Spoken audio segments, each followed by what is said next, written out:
what would be the win total for Nebraska that you would be content with in 2024? Now, I took this question, walked it on over to our Nebraska On 3 site, Huskers Online, asked that fan base what they would like, and I'll talk about it here just a little bit later.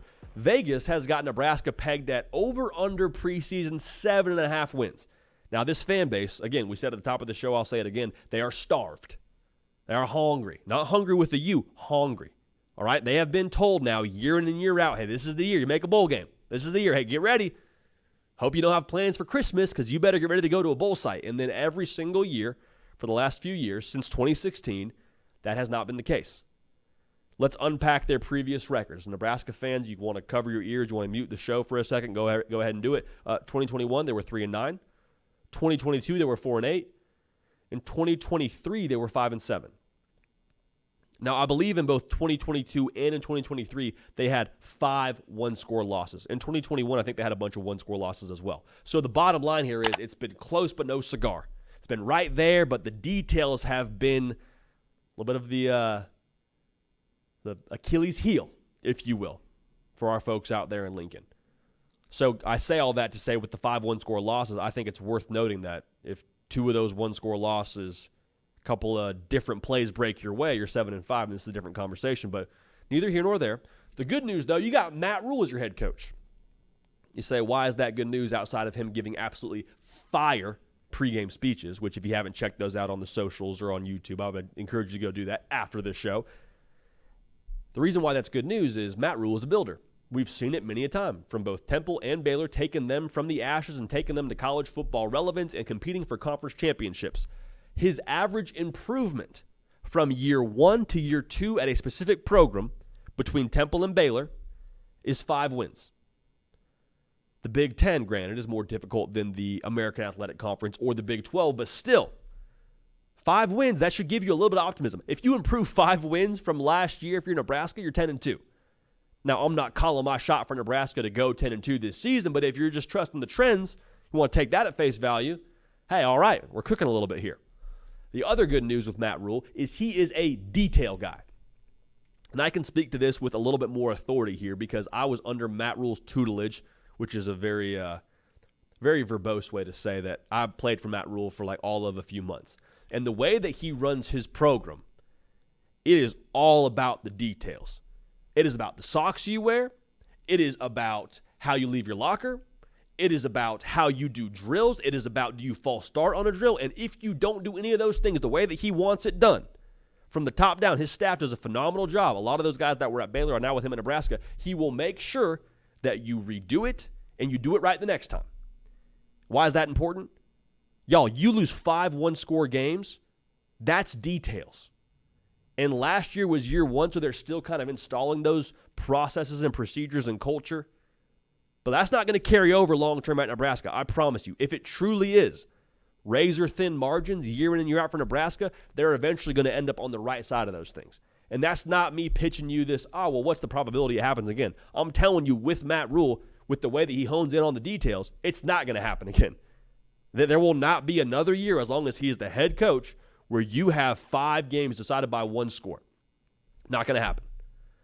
Another thing that's encouraging, I don't think the talent gap for Nebraska with the majority of the Big Ten is the major issue here. Like if Nebraska was just walking out there and getting mollywopped every single week and we're like, oh boy, kids, look away, it's about to be ugly. We got Iowa on the schedule this week. We got Wisconsin on the schedule this week. Look away, it's going to be bad. You're not saying that. If you're a Nebraska fan, you walk into most of those games with your chest out saying, all right, let's bring it. I like our matchups. Let's go win a football game. Now, it's had some unfortunate turns during those games for you in the past, and so that, kind of is what it is. But the fact that those games come down to the wire speaks to what's on the roster. Nebraska doesn't have to do this massive portal overhaul and flip the roster around. It's been a matter of a play here, a play there. Your team, the guys on your team, has been in position to finish the deal, and they just haven't. So the continuity, though, within that team is massive. You can't overstate that. They are number 3 in America in returning production. If you've watched this show for any length of time, you know I love returning production. You know I love the fact that you can build on what you did a season ago and carry it over to the next season. Nebraska was one of the best defenses in America last year. Sounds funny to say for a 5-7 football team, but they allowed 18 points a game. They bring back 78% of that production from last year's squad, and they got a future head coach in Tony White that's calling the defense. Sounds like I'm hyping up Nebraska. I'm just stating facts here. Just stating facts. The differentiating factor for this upcoming season, as opposed to last season, is Dylan Raiola. You're saying, JD, he hadn't been named the starter yet. Not even the guy yet. Y'all, he's going to be the guy. All right, we all saw that spring game. We all saw him just slice and dice throughout that spring game. One, did not look like a freshman. Two, feels pretty obvious that he is the best equipped for that job. I think it's a matter of when, not if. Sean Callahan of Husker Online did a great job describing this. He's like, listen, we all know where this is going with Dylan Raiola eventually being the starter. Just a matter of how we get there. Why is that important? Not just because he's got a sick haircut and has got the it factor and all those things, but because he's going to make defenses play you honest. Last year, Nebraska ran for right around 175 yards a game. Notice, though, nobody was concerned about Nebraska beating them deep. Why? Because Nebraska averaged 6 yards a pass. 6 yards a pass, y'all. I'm not checking my safety at 12 yards if I'm not worried about you throwing it over my head. With Dylan Raiola in the lineup now, you have to take that into account. Everyone saw Jalen Lloyd in the spring game turn and burn. Raiola drop it in a bucket. Big-time seam route down the field for a touchdown. Like, that's going to be what happens if defenses don't play Nebraska honest. If you stack the box, you will get burned. So that's one part of this. The other part of this is, and this is the major if, and this is the major we'll see with Dylan Raiola, but I feel good so far with what I've seen from him when it comes to decision-making.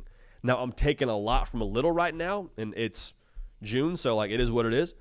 I think with Dylan Raiola, during that spring game, you saw him make some good decisions. And not just, he went in the right place with the football. I mean, when he was in trouble, I saw him be content to just throw it away.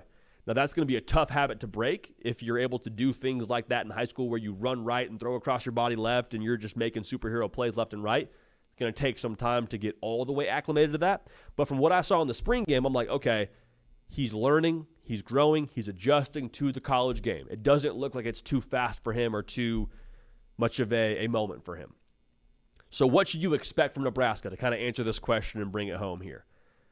I think 6-6 would be a massive missed opportunity.